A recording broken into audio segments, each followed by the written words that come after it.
morning. Phoebe and I just got up and we went around the block. I'm just trying to wake up. I'm not bothered to get ready yet today. I'm tired. And it is Sunday and well, I don't know, last week was a bad week. I had a bad week. I had a really bad week. And I'm really hoping that this weekend's like a nice reset and maybe like try to manifest some good luck or just things just going a little bit more smoothly this next week. Phoebe got sick. We think she ate something out of the trash that was some sort, like, ended up sort of being more of like a poison or toxin to her. We were in the emergency vet last weekend. Didn't really find out too much, but that she is going to be okay. They recommended that we go to our primary vet in a couple of days, and we're gonna do that.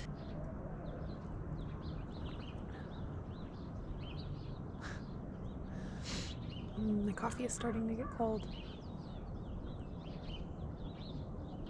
Up until about a year ago, maybe a year and a half, I was working in costuming in the film and television industry, and unfortunately a lot of those opportunities right now are drying up. Not just for me, for a lot of people that I know are not working. And from the sounds of it, it is not just here in New Mexico market, it's kind of nationally. There's a lot of things being filmed, I guess, overseas, or just not being filmed at all. We've got a lot of reality television right now, a lot of independent films. I mean, I feel like I don't have to explain to any particular viewer of someone who enjoys watching movies and television that, like, we aren't really making anything that's like original anymore, and I think that that's impacting people wanting to watch things, which means they aren't making them, or like people's like favorite TV shows, like they get really hooked on something on like Netflix or whatever and they don't pick it up, and Netflix wants to blame people's attention spans and their phones, and like really I think a lot of it comes down to like I think they're punishing the industry for the strikes, and I think that they think their viewers are dumb. I don't know if you saw that interview with Matt Damon for him and Ben Affleck's new Netflix movie. I haven't watched it yet, but their critique of having to work with Netflix was like, oh, make sure to reiterate the plot a few times because everyone's on their phones, which, like, let's be real, like, I have a hard time being on my phone as well. I don't know, man, I just think good storytelling doesn't talk down to its viewers. Anyway,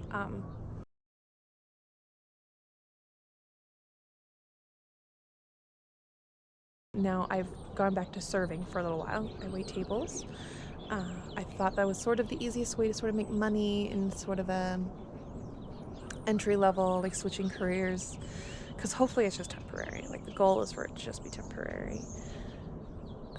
And that was a rough week because the economy is tanking and nobody has money to travel. And up until maybe about a month or two ago, the restaurant I worked at really, like, everyone was really cohesive and there really wasn't a lot of like restaurant drama, and I've worked in a couple of restaurants and like that's usually pretty normal. But in the last 2 months that has absolutely changed. There are some problem people and it brings out my problem sides as well, and so I keep finding myself reverting back to this person. I have these moments where I keep reverting back to this person I'm trying not to be anymore, and that is not helping. On top of the fact that none of us are really making money, which is probably why all of this is kind of coming out. We're all in survival mode. This was actually a really good idea.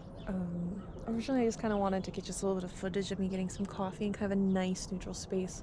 I looked out the window and saw there was like the sky was really pink and pretty, and I was like, okay, like we'll get a little bit of footage of that, and then I kind of just stayed out here because the birds are kind of nice and the cold air is uncomfortable, but it is so good for your like nervous system, right? Like, that's why people do cold plunges and those sort of things. I need to get some cleaning done today. I need to sort of reset the house. I need to sort of reset myself. So yeah, like let's hang out and reset this weekend. I just took a shower and had some breakfast, and I'm just gonna try and be productive today. Sometimes we just need like restful weekends. Sometimes rest is really like genuinely important, but I've really let some stuff fall behind with all of the stress of various things and just like the mental state I've been in. And like since we were worried about Phoebe, Rob and I have just not really been present in our home. And I do tend to feel better when the home is clean. Like we tend to have like a lived-in look. And we're not like the most spotless minimalist people. But I'm gonna get some cleaning, so please hang out with me for a while I clean. Even if no one watches this video, at least it's gonna work as like maybe accountability buddy, you know, where I sort of feels like a body doubling just with a camera. And we'll talk more about like just why this was kind of a rough week. So I told you we were worried about Phoebe. She had gotten sick and went to the emergency vet. At this point, we really feel like she just sort of ate something that was toxic to her, and we just kind of have to wait it out. But she is already showing signs of feeling better. We like learned that she had gotten into the trash. We were worried about it being an obstruction. It was not an obstruction. We are going to go in a few days to make sure that it isn't some sort of like metabolic thing or just like something else underlying going on. But she is starting to act more like herself again, which is really like helps us feel better.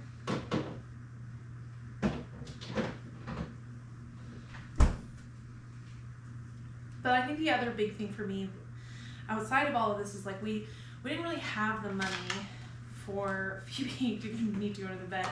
Anyway, I mean, we got it paid for, and I'm grateful that we were able to get it paid for. But I've been a little stressed about money because I haven't been able to get to do what I typically get to do. I typically work in film and television. I am a background set costumer. And it took me a while to really get into it.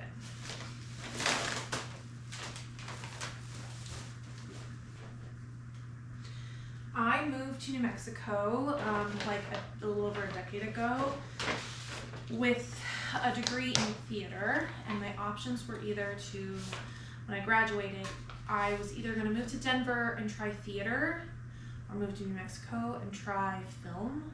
But I decided to make the big leap and try coming to New Mexico, and it like went so slowly. So I moved to New Mexico originally to pursue acting. And that is something I am still pursuing, but I was like really primarily focused on it. And when I first moved here, I was like, I wanted to kind of be like a PA, which if you're not in the film world, that like a production assistant, they're sort of like the bottom, like entry level, abused intern sort of, if you will, of that world. And somebody that I knew from school who had moved out to LA at that time told me, oh, once a PA, always a PA, like don't do it. So I didn't do it initially, and I just was trying to pursue acting.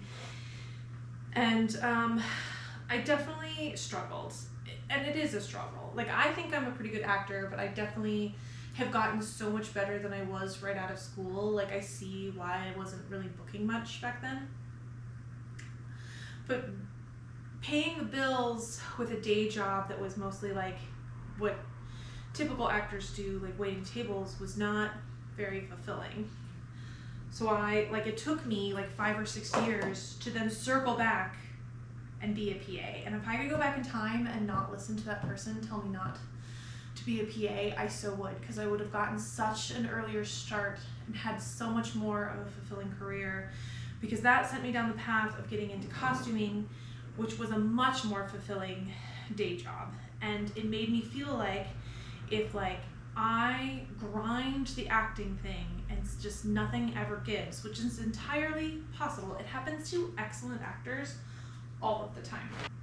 Not making it does not mean you're not good enough. But I switched over to costuming, and it took me, this is a very long-winded way of me telling you that it took me a while. It took me a while to get there. It took me a while to get to a place that I wanted to be. And so maybe 5 years ago, I started being a costume PA, and I was bad at it. And like went through a whole bunch of obstacles, like struggling to be good at that. And then when I was finally starting to get the hang of it, I was finally did the slow grind of moving up, and I did finally start to get to do like little background costuming things. If I could go back in time and tell that person who told me not to be a PA because I'd always be a PA, that was wrong, and have started earlier, I would have been so much happier, because I genuinely found such a fulfilling life working on set, even though I wasn't acting. And I think that's a very long-winded way to explain that it took me a while to get into that side of film. And one of the reasons I am frustrated is that like the film is dying out. Kind of, really.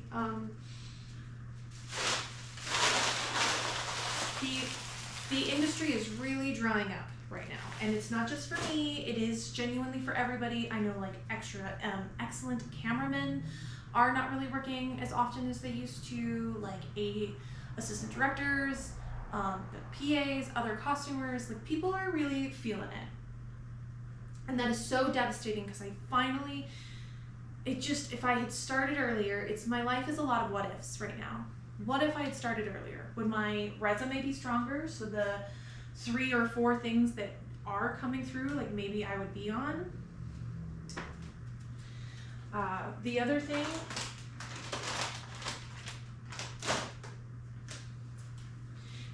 I worry about is I wasn't my best self always on set. Or just in general, up until like the last year or 2, I've started to become this whole new person, and I am still sort of suffering the consequences of how I used to be, and I am a little nervous that part of that transitioning over of who I was to who I'm trying to be now was kind of caught in the middle of the last production I worked on. And it has me a little worried that maybe that's also why I'm not getting called, which is kind of silly. Like, I feel like it's really easy to get in your head that like, oh, it had to have been something I did that I'm not working, or I'm not being proactive enough in trying to find new work, which like maybe that's possible too. But I just keep worrying that that's part of it. On my last production that I worked on, I had a set partner that initially I got along with really well. However, I do think we brought out the worst in each other, and I started to revert back to this person that I was actively trying not to be. By then I had already gone through some life stuff with some people, and I was aware that I could be this person, and I felt myself falling back into it. I had this set partner, and her and I collectively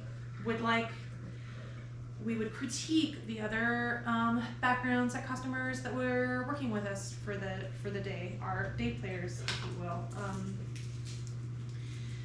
Like things just, I don't know. There was this side of her that was very like analytical of everything, and it brought that back out in me, and I participated actively in these conversations about how like we were over-analyzing people's work and just being frustrated and gossiping and just not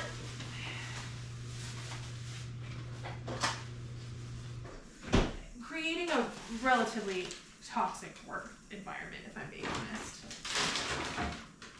And it just kept escalating and escalating, where it was just like everybody, you know, we just seemed to keep coming up with problems with everybody. And as it went on, I like felt like I was watching myself from the outside being like, this isn't, you don't actually feel this way.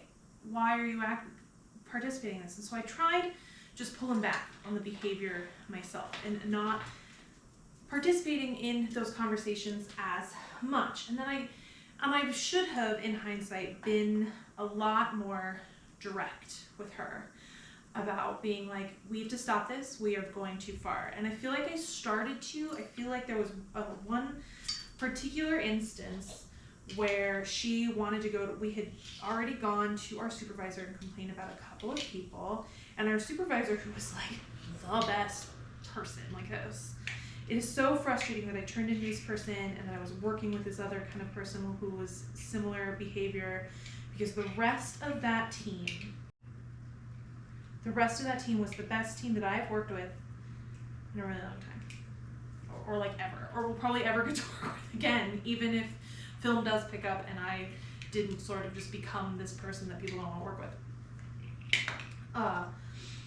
We had gone to the supervisor a couple of times and been like, look, we don't like that this person does this, we don't like that this person behaves this way, so that we, and it was, our supervisor really wanted to fine tune the best that we could, which, like, who wouldn't, right? Like, that's a really admirable, God, how do these go back together? I'm just gonna put these in a drawer and Rob can deal with them.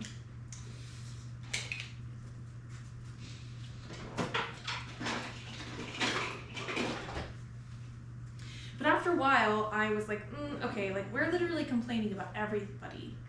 We're picking apart everybody, and every time we have a problem with somebody, we're just going to our supervisor instead of just being, like, direct with these people. And I do remember there was, like, one person a little bit towards the end, I was like, okay, like, we're like, we need to stop doing this, we just need to, like, bring it up with them. And she was like, well, then we shouldn't have done it with this other person. That means, like, we were too hard on them too. And I was like, well, yeah, that's what I'm saying. We need to stop. This is like, and it didn't really. And so I just kind of pulled back from her. And then when I really started pulling back, I started noticing how hard we had been on all of these people that we worked with, and how it was like viscerally affecting them, and how they, like, did not look forward to coming to work because of us. And so I started actively apologizing to all of them individually, and I was trying to be better. And I, like, felt like maybe I should have, in hindsight again, I feel like I should have just kept trying to be direct with her. But instead I took the route that she had taken with everybody else and went to my supervisor and was like, look, I feel like we're becoming this really toxic environment. I really tried to make it a we thing. I went to my supervisor and said we were being these people, that I was trying to pull back, and I did not think that my partner was gonna, like, I was like, I'm bringing this to you because I just don't think she's gonna hear me out. I feel like I kind of tried, but we can't keep behaving this way, we have to find a way to stop this toxic work environment. And that backfired. Bad.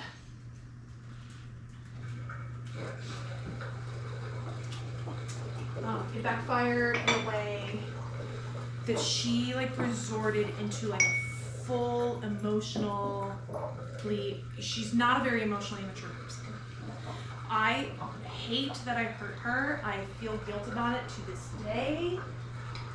And it's been almost like a year and a half at this point that I've had a film job and I had worked on this, and, like, I genuinely liked being her friend, and I know that I betrayed her, and I know that that is just this unforgivable thing. And yet, on the other hand, I do not feel like at the time, I genuinely thought I was doing the right thing, because we needed to stop being this person. We needed to stop being this toxic environment. We needed to stop being toxic. And I thought I was going to need help. And I thought that from there forward, our supervisor was going to, like, pull us aside. But she just, after I went through and apologized to a bunch of people, a couple other people came forward and had other things to say about her that I hadn't seen and I hadn't realized, including, like, some time theft stuff and some other just, like, behaviors that, like, I did not bring up. I know those got pinned on me, the blaming of that, but that's okay. So she like stopped talking to me, even though we were supposed to be set partners. She would like tell other people in the room to tell me things. She would not text me, she'd text other people to tell me stuff, like very, very emotionally immature. And sometimes I want to take like this person that she like was showing herself to be and be like, look, Eleanor, see, like maybe don't feel so bad, because maybe she deserved it. And I'm like, I don't know if anyone deserves to be hurt or betrayed. They do deserve to be called out. They do sort of deserve consequences for their actions, but I guess I feel bad because I was also part of the problem, and I think she ended up getting the harsher end of the stick. And she's also really close with she has way more connections and have been doing this way longer than I have. And I think that her side of the story really got to twist my side of the story to a point that I am genuinely scared that whatever she's telling people don't want to work with me anymore. And I am worried that the person that I genuinely was on that set is why people don't want to work with me anymore. And that is totally valid, and I could potentially be suffering the consequences of my own actions. I kept hoping that I had learned this lesson about who to be on set and how to treat people, and that I would work again and people would see that, and I would be able to have, I would actively be able to enhance my skills and coping mechanisms of how I deal with people I'm frustrated with or people who make me feel insecure, and just the reasons that I became that judgmental person. But then film died out. And so I'm constantly at war with myself. I'm like, it's not your fault that the film died out. You're not working because you're this awful, shitty person that no one wants to work with. And then there are days where I'm like, well, maybe that is part of it. And then I think about it and I'm like, there are so many awful people that I've worked with on set that get hired over and over and over again that are pretty petty and nasty, and we all are exhausted, so we are very rarely our best versions of ourselves on set anyway, because we work insane hours, and it makes people crazy.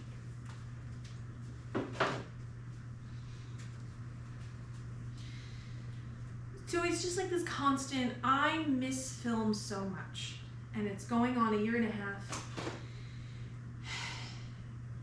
And I feel I've had to go back to waiting tables, which is not beneath me. Honestly, I had been doing it for so long before. There is some comfort in doing something that you're good at, even if it's sort of mundane.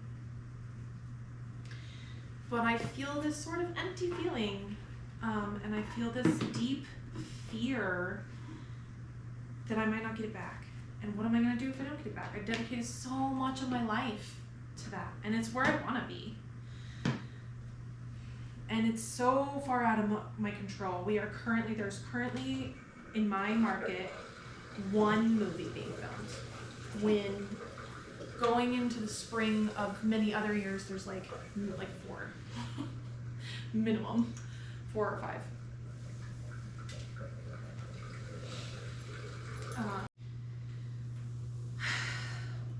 So I'm trying to cope. I'm trying to remind myself that it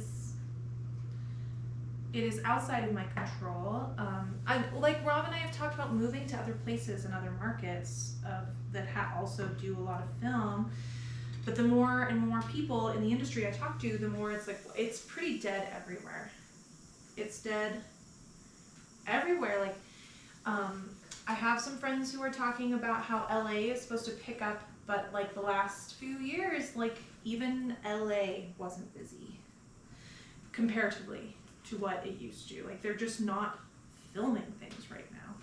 And I would have to I'd have to work my way into another union. And I'm very pro-union, but if they're limited in their productions in those other markets, it's going to be the same problem as here, where these people who've been doing it longer than me and have stronger resumes and are honestly just better for the role are probably going to get hired before me.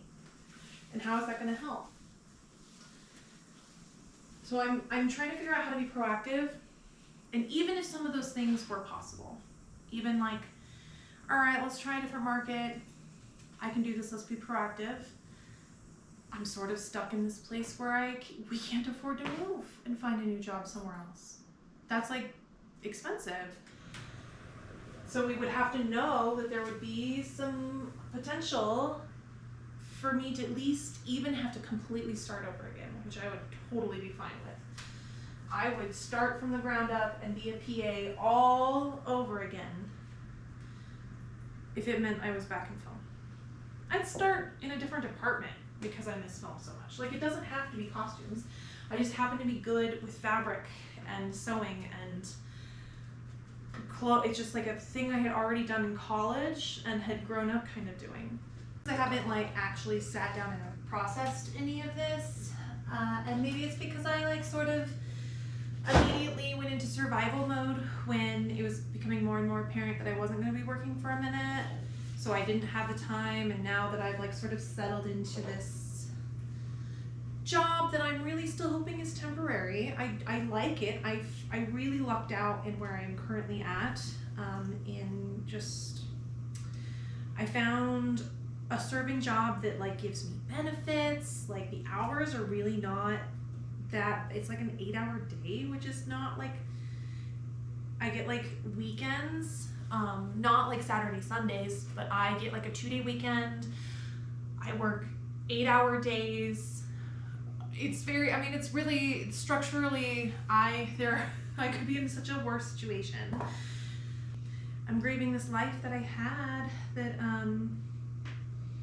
feels like it's slipping through my fingers, and I'm really praying that that's not the case. So we are just about done with the kitchen. So let's go clean up upstairs, and then we're gonna go run some errands. Thanks for listening to me ramble. This room's not quite as bad. We do spend more time here, so I feel like we are a little bit more like just like aware of just kind of keeping like moving things where they're supposed to go here. Excuse the background noise. Rob is home. He has his own channel. He's got a sim racing YouTube channel, which, if you're into that kind of thing, is pretty fun. He enjoys it. So let's get cleaning this room. Where were we today? I've been stressed about Phoebe. I'll take this downstairs in a second. We didn't really have the money. I have been going through some grief stuff about missing my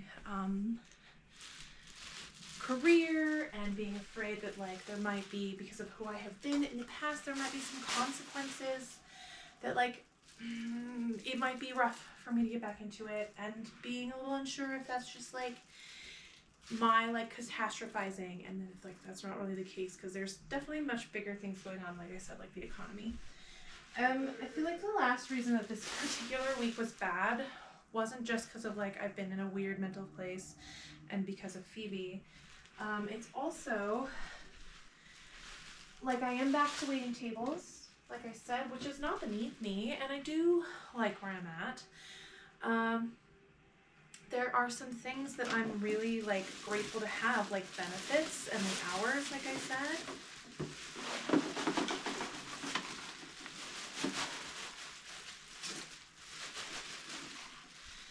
But like any sort of restaurant, there's some restaurant drama. And it's the slow season. The big thing right now is that it's the slow season. So I am not remotely making the kind of money that I was making even a couple months ago. And so like things are kind of tight right now.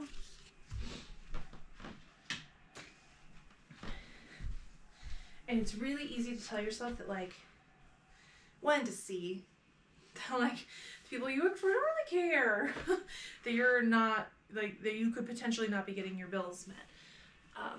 You can tell Phoebe really likes to pull socks into here. Her. This is another reason we got an x-ray, because it's like she really likes to find socks and we need to keep them away from her. And I don't want her to swallow them. It's hard to like believe that they care, you know. There's a little bit of overstaffing and just some like workplace drama, and I guess maybe I'm realizing that the reason that previous story about the film drama of the last production I worked on has kind of been coming up for me again is that like I'm starting to feel like maybe I'm watching myself kind of be that person again. In a little bit of a different way. I'm not trying to necessarily gang up on people like I was in that previous story.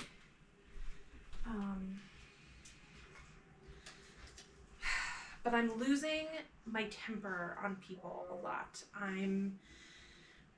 There was one colleague that was definitely like,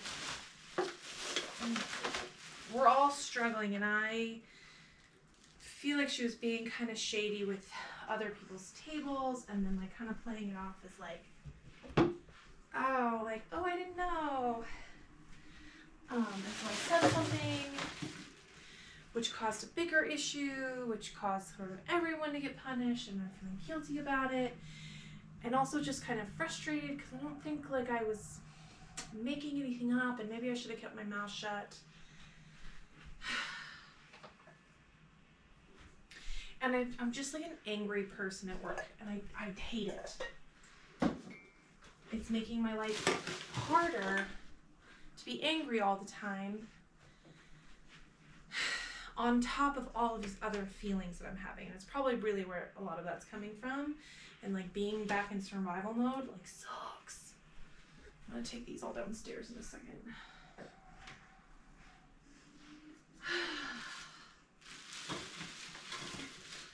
I also like recently found out that someone was like making stuff up about me that is like really, really outrageous, and it's kicked in like fully. I went through a whole thing of like, oh my god, did I do this to this person? I would feel awful. And then like I stepped back and I was like, I mean, I just for the sake of just in case, because I think things are still under investigation, like I haven't spoken to this person in a month, like at all. Like I have not interacted with this person for a month, and then suddenly I did something to them last week. Got my pile of things to take downstairs over there. I don't know, I'm just angry all the time, and I'm not getting my bills paid.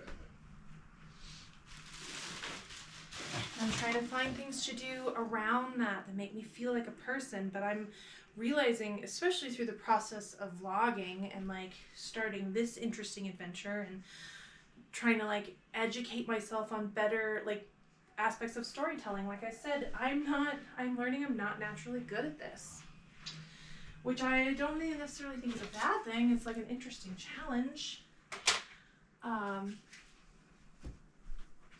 So I'm like trying to learn, which is kind of cool. Like I'm like, leave a comment if you've made it this far in the video of me this particular video, I'm just kind of trying just talk about me for a little bit and what I'm going through, and I'm gonna see how that works and see if people are interested. Because I feel like I'm sort of going through this journey of like, who am I? There was a whole bunch of stuff prior to the film drama that I previously told you about that happened to me that like set me on a path of growth and change, and in doing so, and then trying to let go of a lot of these like judgmental parts of myself. I got all the Phoebe toys here. She fucking loves this thing. I'm realizing that I don't really know who current me is. I'm starting to see all of these things that I let go of because of other people. Some of it was stuff that I felt like I wasn't allowed to share in, that they sort of needed to like be like, that was their thing, you know? So they're like, couldn't two people in like a circle of people, couldn't be that person in the group, you know? Or just like interests were no longer, if I wasn't interested in what they were interested in, then I wasn't really part of the conversation. Still sort of like seeing more and more of that, and I'm also seeing like where I did that to other people, and just like the space to be myself. And as I'm making the space to be myself, I'm like, I don't know who I am. And I keep finding myself going back in those stressful moments, or in these moments of just needing to like live in the present, that it's safer to just go back to being a judgmental person and an angry person instead of doing stuff that I like. And because I'm in survival mode, too tired to do things that used to make me happy. So I'm like, does this still make me happy, or am I doing it to force myself into doing something? And I feel like there's I need to push through with a little bit of both, because creativity does make me feel better. And I have been being in survival mode has like shut down any part of me that used to be creative. And all of the stress has, you know, started to shut that down. And so I kind of am learning I do need to sort of push through it, or I'm just going to doom scroll, or not function to get through. And I sort of have to balance just like resting if that's what I need, and like not forcing myself to be productive. This, I am glad that today I did choose to be productive. It is making me feel better. Just sort of word vomiting into the void that is my little camera buddy friend here is helping. I think I'm gonna pause and take some dishes downstairs and get something to wipe some stuff down. It is helping, but I'm like stressed because like work is not exactly working right now, and I think there's validity to that. I'm not getting my bills paid, there's some unfairness happening, and at the same time I am part of the problem again, and I am becoming someone I don't like again, and I am balancing, trying to figure out where my voice, I need to stand up for myself and that is valid, and where I kind of need to let go of control and anger and aggression and judgment, and how I push that on other people, because I definitely do that. And it's balled up into like a really overwhelming week of being worried about money, and being worried about this little creature that I love, and being worried that I have lost myself so much that I don't know if I can come back to being a person or being a good person. Like, I don't know how. Sometimes it makes me wonder if I even know how to do that, or just exist as a person.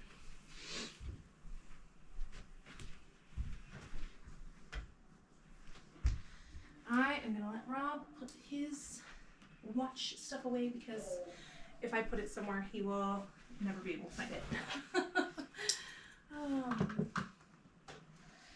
Okay.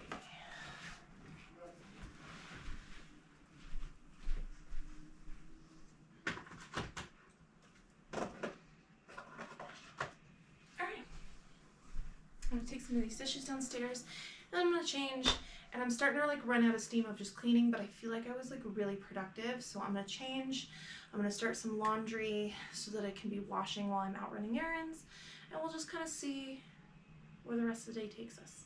Okay, so my washer and dryer are in my closet, which when we first moved in here, I genuinely thought was gonna be like a convenience, that I would somehow be able to stay more on top of my clothes because they're all in the same place. That has not been the case. They usually like end up in the bathroom, or like our problem is we're really bad at putting them away. We do laundry, and then like 5 to 7 business days later, we finally maybe put it away, or just we put it on and it ends up back in the cycle of laundry.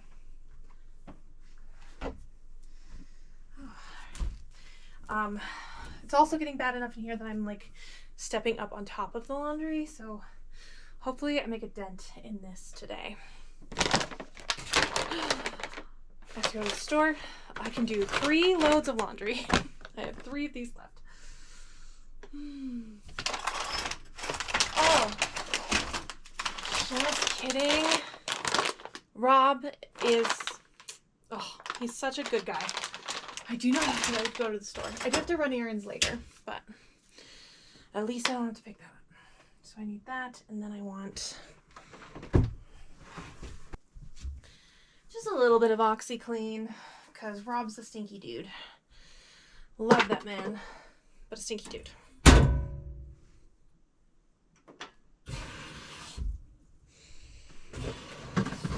Alright, let's go.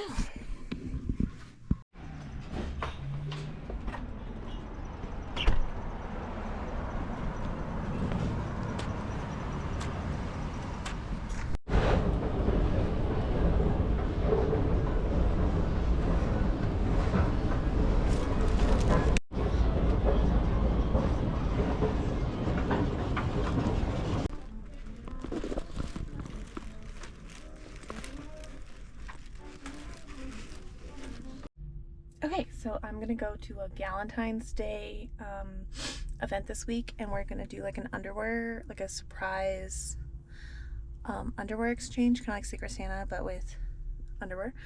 So I'm on my way to go to buy some cute things. I went shopping for the Galentine's Day underwear exchange. Just really quickly, I'll show you what I got. Most of these were on sale, so I got a few of them. I got some cute little. She said she liked, we filled out little cards that said what we liked and what our size was, and she said she liked cheeky or boy shorts. These ones here are my favorite. Let's see. But I got multiple just in case she didn't like them or if they were uncomfortable.